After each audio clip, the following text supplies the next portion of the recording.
When was the last time you genuinely laughed? Some people might say 2 days, 3 days, some say a week ago. And if your answer is not every single day, that's kind of fucked up, right? What up, guys? This is Carl. Welcome back to my channel. I feel like a lot of times it's kind of hard for us to create happiness from our internal. Just like making ourselves feel good and genuinely laugh.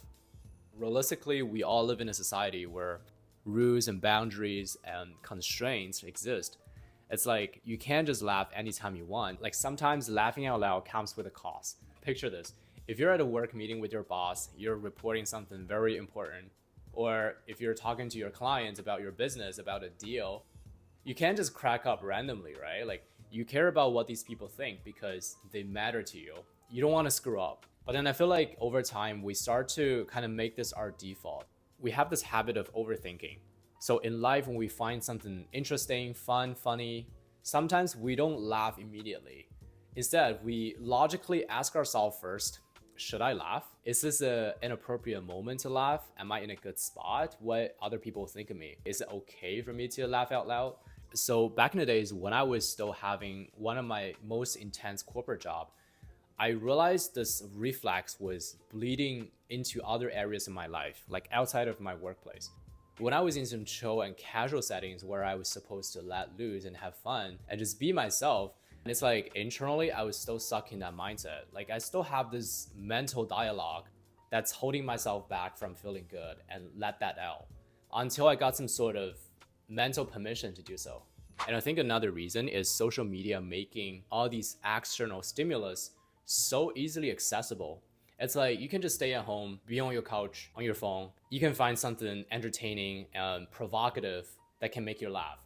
But I think the problem is if you rely too much on these external stimulus to make yourself laugh, happy, entertained, this is gonna spill into human interactions where you start to become more hooked on people's reactions. It's like you only feel good when others give you some good emotions, good response, good vibes. Otherwise, you feel kind of depressed. There isn't anything fun or interesting.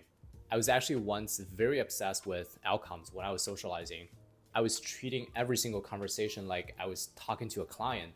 Be like, hey, I need to behave this way. I need to say these things. I need to present myself in this way. This is the facade I'm gonna put on. I want to get that specific response. I want them to say yes. I was projecting all those things in every single conversation, basically just chasing a reward for every single move I make.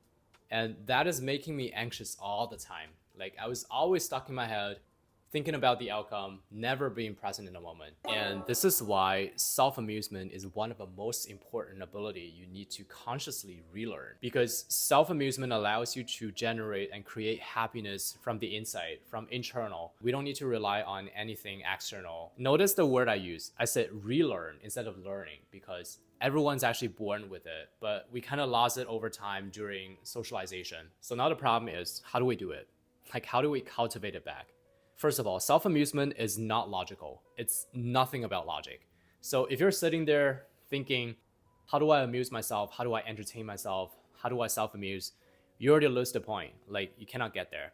It's about tapping into something inside that just makes you happy and gets you good emotions and gets you in a good state. And then you naturally let that vibe influence and attract others. So the idea is basically the party is right here.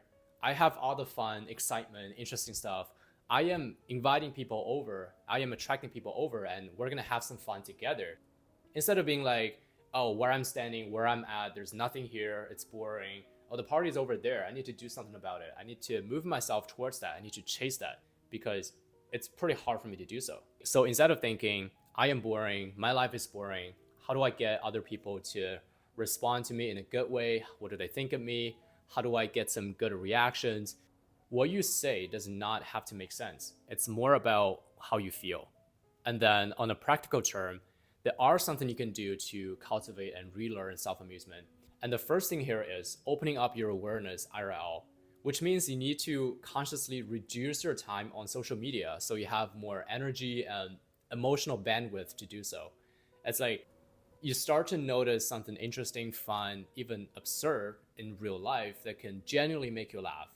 And some people say they live a normal life, like they live in a routine, they're not constantly traveling. How do they do that? I think that's all excuse, because once you open up your awareness, you start to notice something you normally wouldn't notice in real life. Like you start to uncover new things. That's how you break out of your pattern instead of being stuck in the same paradigm. And sometimes it'll be hard for you to force yourself out of a certain emotion. Like in a moment, if you're feeling pretty down, pretty depressed, low energy, you feel sad, you can't just get yourself, like pull yourself out of that emotion directly. And I would suggest trying some NLP technique, which is neuro-linguistic programming. The idea is actually pretty simple. You're able to change how you feel and your emotion and your state simply by doing something in the moment that's outside of your default. It's like breaking a pattern, doing something you normally wouldn't think you do. For example, there are some simple things like humming a song in public, especially if you're someone that's always staying low-key, never used to being noticed by other people. Next time you try to do this when you're waiting in a line in a grocery shop and see what happens. And then some other simple things like if you're living in a condo or apartment, next time you walk into the elevator, you say hi to the stranger already in there and see what happens, right? What's the worst that can happen? They'll probably say hi, they'll probably smile back, they'll probably look away, maybe they'll ignore you. Whatever that happens, you notice you probably just naturally start smiling because you find this whole thing fun, right? And it is fun, it is funny. Other simple things I would do, including a cold shower in the morning, like a 30-second cold shower, which also breaks my normal pattern and simply changes my whole state in like 30 seconds.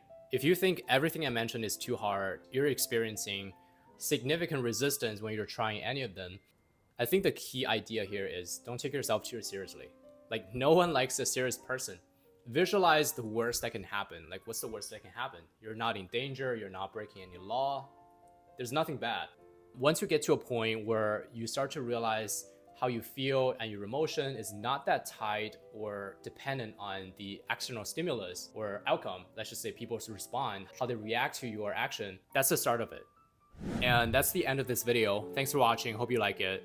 And obviously this one single video is not gonna change your life or how you think. So if you're looking for more conversations or you wanna explore some coaching options, you can find my contact info on the screen. And this is Carl. I'll see you guys in the next. Peace.